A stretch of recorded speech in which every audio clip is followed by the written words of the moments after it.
This video will be insanely long, I know, not even my mom will look at it entirely.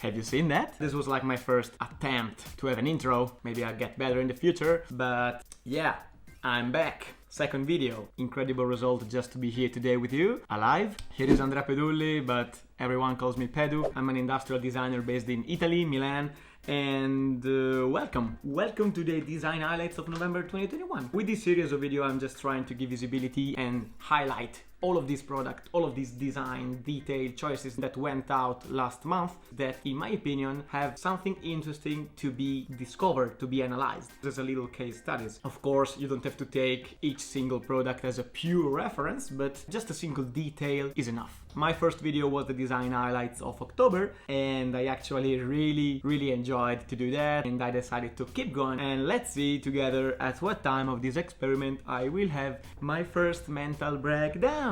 Yes! So, don't lose any more time. Let's dive immediately into the design highlights of November 2021. Number 1 of this video is the Vamuf V from the Dutch company Vamuf. Vamuf is a beautiful company specialized in e-bikes for urban commuters. I personally love the details, the colors, and the geometry and shape of these e-bikes. I love them, and I'm really curious about how they want to move with this new product. The Vamuf V comes into the market as a real game changer. This bike wants to put himself at the same level of a scooter, or even trying to be a concrete replacement for cars. It's actually up to 50 kilometers per hour, way more than my beautiful scooter. Okay, great. I love that. I love this scenario. I love this mission. Let's see how they imagine to do that. Yeah, I'm not entering into too much detail about kilowatts and dimension of the batteries. I don't want to talk about that. I just wanted to focus on those design constraints that they faced and how they solved that. In my opinion, when you want to design a new bike like this one, the most risky part, the most difficult part, it's like to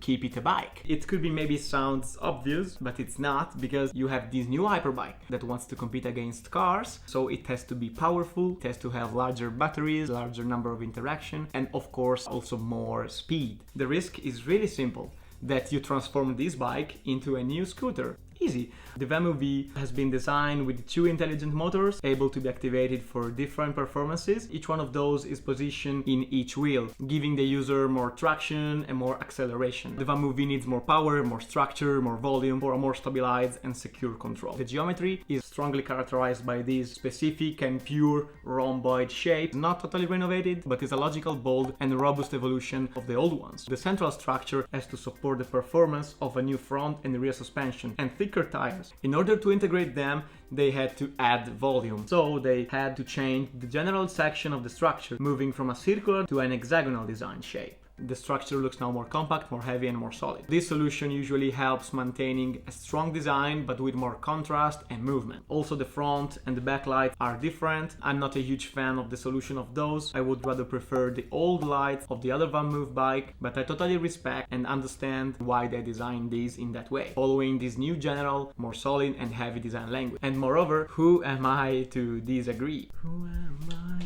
to disagree?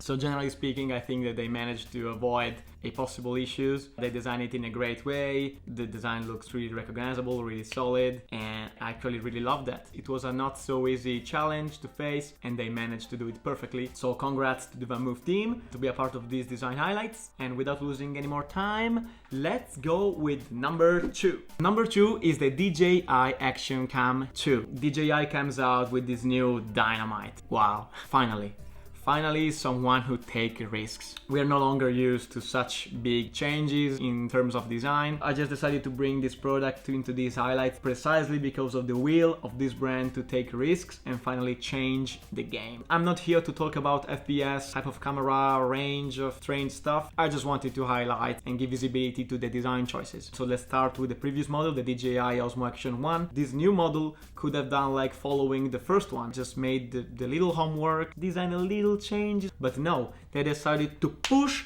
on innovation, overturning their old product. They made a camera only 39mm for 39 with an OLED screen on the back for the interaction. What else do you need? Do you need a USB socket, a place for the memory, a place for the battery? Okay, no problem, but I'm not going to put all of this stuff here. Did they by chance enlarge this beautiful little product?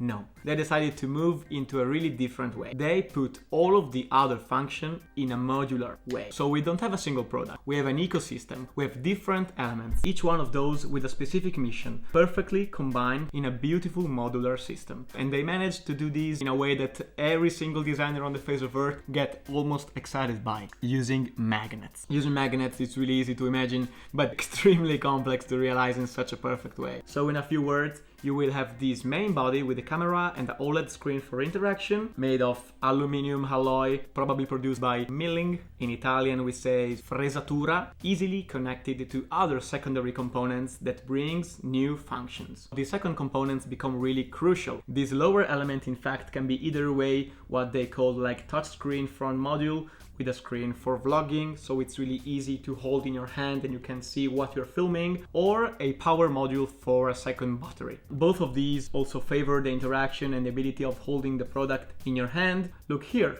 cheek, chack, clack, done, easy. Then there is not only the second body, but there are dozens of possible accessories that you can put down. Look at this. The tripod, the hook for the chest, the telescopic handle, the micro lens, and all of the second elements are able to enlarge and expand the possible interaction for the users, make it easy, fast, and complete. So great work, DJI, really congratulations. Only one thing, it seems like they have not solved the problem of overheating. Well, like, yeah, they didn't. It actually reminds me the scene of Iron Man when Tony is like fighting in space and asking to the enemy like, hey, how did you solve the icing problem? And DJI would like, overheating problem? No! Yeah, I love Iron Man. Actually, I really hope that they're gonna solve this. These possible issues may happen when you decided to take huge risks, change interaction, create new words, new scenarios, and new products. And I really appreciate this effort from DJI. So this product really deserves to be here today. So let's go. Don't lose any more time. Let's go with number 3. So the number 3 are the Oceans Cleanup sunglasses. This project is really interesting. Designed by Fuse Project in California and then realized in Italy by Safilo. Those entities combine together their forces for helping the oceans clean up.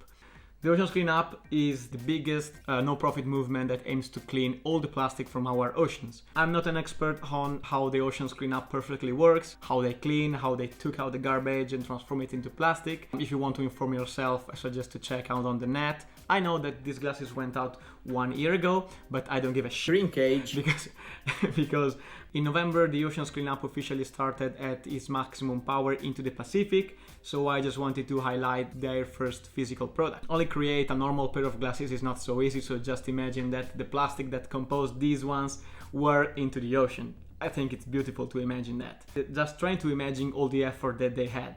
Like they had to go into the ocean, took it out, they separated it, they cleaned it, they deeply analyzed and studied it, and they finally find a way to stabilize the plastic in order to produce it and give him a new life. I imagine that they had to try it again before finding the perfect finish, the perfect section, the perfect combination of material, and in order to put into the market a valid product able to resist in time that brings also value to the movement itself. The frame of the glasses is made by high-density polyethylene, while the lenses are made in polycarbonate.